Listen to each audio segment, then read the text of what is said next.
आज की कहानी तीन बहनों की लालची भाभी। करिश्मा, रेशमा और मनीषा तीन बहनें हैं। उनका एक भाई भी है, मयंक। मयंक अपनी बहनों को बहुत प्यार करता है, लेकिन मयंक की पत्नी सविता इस मामले में मयंक से बिल्कुल ही अलग है। वो अपनी ननदों का जितना बुरा कर सकती है उतना बुरा करती ही रहती है और अपनी ननदों पर हुक्म भी चलाती है। करिश्मा, करिश्मा, तुमने अभी तक नाश्ता नहीं बनाया?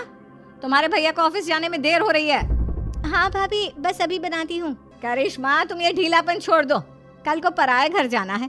वहाँ अगर तुम इस तरह से काम करोगी तो लोग क्या कहेंगे कि माँ ने और भाभी ने कुछ सिखाया नहीं। और तुम्हारी दोनों बहनें कहाँ हैं? अब रेशमा मार्केट गई है और मनीषा सो रही है। क्या? सुबह के 8 बज रहे हैं और ये महारानी अभी भी सो रही है? ये कहते हुए सविता अपनी सास दुर्गा देवी के पास जाती है। माँ जी, देख रही हो अपनी बेटियों के तौर तरीके?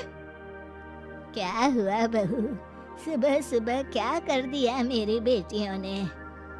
अरे एक तो अभी अभी उठकर किचन में गई है, दूसरी सुबह सुबह बाहर चली गई और तीसरी अभी तक सो रही है। क्या करूं मैं इन तीनों का, मैं तो परेशान हो गई हूँ। जा जाकर उठा उसे और रेशमा से मैं बात करती हूँ। सविता सीधा मनीषा के कमरे में जाती है और उससे कहती है, महारानी जल्दी उठो, सूरज सर पर आ गया है। भाभी थोड़ी देर और सोने दो ना, मैं रात को लेट सोई थी। वो क्या ना, यूनिट टेस्ट चल रहे हैं। शराफत से उठती है या नहीं, या फिर पानी की भरी बाल्टी डालूं तेरे ऊपर? नहीं नहीं भाभी, मुझे बिस्तर में नहीं लाना, उठती हूँ मैं। मनीषा जल्दी से उठकर बाथरूम में चली जाती है। सभी आराम से बैठकर नाश्ता कर रहे होते कि तभी रेशमा बाजार से हाथ में सामान लिए आ जाती है। रेशमा को देखते ही सविता उस पर बरस पड़ती है। लो, आ गई महारानी। ऐसा भी क्या सामान लाना था जो सुबह आंख मलते ही बाजार की तरफ रवाना हो गई? भाभी, कल आप ही तो चीख रही थी कि घर का सारा सामान मुझे ही लाना पड़ता है, घर में किसी को भी किसी काम से कोई लेना देना नहीं है। अब मैं बाजार जाकर सामान ले आई तो आपको इस बात से भी तकलीफ हो रही है? देख रही हो माँ जी, अपनी बेटी की जुबान कैंची से भी तेज चलती है। और मयंक, आप तो कुछ कहेंगे नहीं अपनी लाडली बहन को।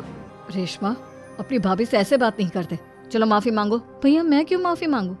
आप भाभी से बोलिए ना कि हम पर कम हुक्म चलाया करे। हम इस घर की बेटियां हैं और आपकी पत्नी की ननद है, नौकरानी नहीं। लो कर लो बात। इनकी भलाई के लिए कुछ भी बोलो तो इन्हें बुरा लग जाता है। इस घर में यही इज्जत है मेरी। देख लो माँ जी, आपकी बेटी किस लहजे में मुझसे बात कर रही है। सविता वहाँ से चली जाती है। मयंक को बहुत गुस्सा आता है, वो भी वहाँ से चला जाता है। फिर करिश्मा रेशमा को समझाती है, रेशमा, तुम्हें भाभी से माफी मांग लेनी चाहिए थी ना। लेकिन दीदी, मैंने कुछ किया ही नहीं, तो मैं माफी क्यों मांगू? हाँ करिश्मा दीदी, रेशमा दीदी जैसे ही घर में आई भाभी ही उन पर चिल्ला रही थी। हाँ, मैं मानती हूँ कि गलती भाभी की थी। मैं तो इसलिए बोल रही हूँ कि भाभी ने माँ को तो पूरी तरह अपने वश में कर लिया है। वो हमारी बात सुनती ही नहीं। मयंक भैया हमारे लिए हमेशा खड़े रहते हैं, इसलिए उनकी बात का मान तो तुम्हें रखना चाहिए था ना। कोई फायदा नहीं दीदी, कुछ दिनों की बात और है, भाभी उन्हें भी हमारे खिलाफ भड़का देंगी। फिर वो भी माँ की तरह हमारी किसी बात का विश्वास नहीं करेंगे। इसी तरह सविता अपनी तीनों ननदों को किसी न किसी बात पर परेशान करती रहती थी। एक दिन मयंक अपनी तीनों बहनों के लिए गिफ्ट लाया। क्या रेशमा, ये तुम्हारे लिए हार का सेट। रेशमा, तुम्हारे लिए सुंदर सी ड्रेस। और मनीषा, तुम्हें किताबें पसंद है ना, तुम्हारे लिए किताबें लाया हूँ। थैंक यू भैया। थैंक यू भैया। थैंक यू भैया। करिश्मा, तुम्हारा नेकलेस कितना सुंदर है, ये भैया कहाँ से ले आए होंगे? मैंने भैया को 3 दिन पहले फोन पर ये डिजाइन दिखाया था और आज भैया ये ले आए। सविता तो अपनी ननदों के गिफ्ट्स देखकर जल गई और करिश्मा का नेकलेस तो उसे भी बहुत पसंद आया था। अपनी बहनों के लिए कितना अच्छा नेकलेस लेकर आए हैं, मुझे कभी कोई गिफ्ट नहीं दिया। मैं आज ही ये हार चुरा लूंगी। रात में सविता करिश्मा का हार चुरा लेती है और इसी तरह उसे अपनी ननदों की जो भी चीज अच्छी लगती वो उसे मांगती नहीं, बल्कि रात के अंधेरे में चुरा लेती। इसी तरह दिन बीतते गए और सविता ने मयंक के दिल में भी उसकी बहनों के लिए नफरत पैदा कर दी। एक दिन मयंक ने करिश्मा और रेशमा के लिए रिश्ता देखा और ये बात उसने घर में सबको बताई। माँ, करिश्मा और रेशमा के लिए बहुत अच्छा रिश्ता आया है, वो लोग कल इन्हें देखने आ रहे हैं। आप और सविता मिलकर सारी तैयारी कर लेना। ये सुनकर करिश्मा और रेशमा खुश हो जाती हैं, लेकिन सविता सोचती है, अगर इन दोनों बहनों की शादी हो गई तो घर और बाहर का काम कौन करेगा? मनीषा तो 1 नंबर की कामचोर है, उससे तो किसी बात की उम्मीद लगाना ही बेकार है। मुझे इस शादी को रोकना होगा। अगले दिन सभी लड़के वालों के स्वागत की तैयारी करने में लगे होते हैं। तभी मयंक अपनी बहनों से आकर कहता है, तैयार हो गई तुम दोनों? देखो दोनों लड़के बहुत अच्छे हैं, मैं कोई कसर नहीं छोड़ना चाहता, इसलिए तुम उनके सामने अच्छे से बिहेव करना और अपनी भाभी से लड़ने मत लग जाना। करिश्मा, तुम वो नेकलेस पहन लो ना जो मैं तुम्हारे लिए लाया था। भैया मैं बहुत देर से वो नेकलेस ढूंढ रही हूँ, लेकिन मुझे मिल ही नहीं रहा। क्या तुमने नेकलेस खो दिया? तुम्हें पता भी है वो कितना महंगा था? तुम कोई काम ढंग से नहीं कर सकती। मयंक गुस्से में वहां से चला जाता है। थोड़ी देर बाद लड़के वाले भी आ जाते हैं। वो दोनों बहनों को पसंद कर लेते हैं और रिश्ता पक्का हो जाता है। लेकिन सविता के दिमाग में तो कुछ और ही खिचड़ी पक रही थी। वो पंडित जी के पास करिश्मा की कुंडली लेकर जाती है और उन्हें पैसे देकर करिश्मा की कुंडली बदलवा देती है। जब लड़के वालों के पास करिश्मा की कुंडली जाती है तो वो दुर्गा को फोन करते हैं। बहन जी, हमने करिश्मा की कुंडली अपने पंडित जी को दिखाई थी। आपकी बेटी की कुंडली नहीं बल्कि दोषों का पिटारा है। देखिए, मैं और मेरे पति इन सब बातों में बहुत विश्वास करते हैं, इसलिए हम आपकी बेटी से अपने बेटे की शादी नहीं करा सकते। इस तरह करिश्मा का रिश्ता टूट जाता है और सभी घर वालों को बहुत दुख होता है। अब कविता सोचती है, चलो करिश्मा का तो रिश्ता टूट गया, अब रेशमा का भी रिश्ता तोड़ना है। क्या करूं? अब सविता आवाज बदलकर किसी अननोन नंबर से रेशमा के होने वाले ससुराल में फोन करती है।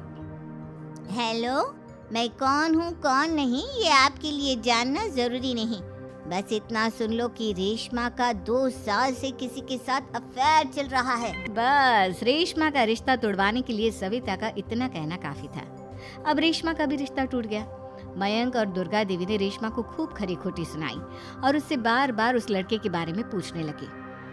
आप दोनों मुझे क्यों परेशान कर रहे हो? अरे कोई लड़का होगा मेरी लाइफ में तो मैं बताऊंगी ना, जब कोई है ही नहीं तो कहाँ से लाऊं मैं कोई लड़का? तो तेरे होने वाले ससुराल वालों को फोन किसने किया था?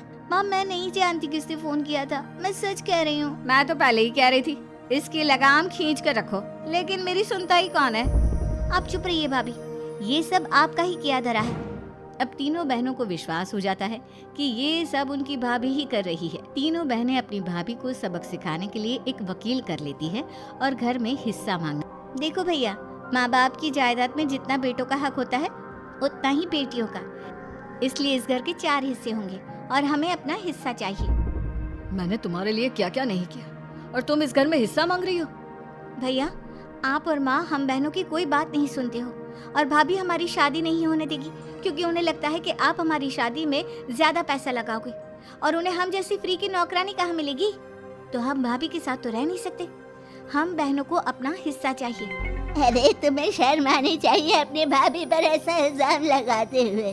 वो तुम्हारे बारे में कितना सोचती है। हाँ माँ, भाभी हमारे बारे में बहुत सोचती है, दिन रात बस यही सोचती रहती है कि किस तरह से अपनी तीनों ननदों को परेशान करूं और कभी मुझे पढ़ने भी नहीं देती।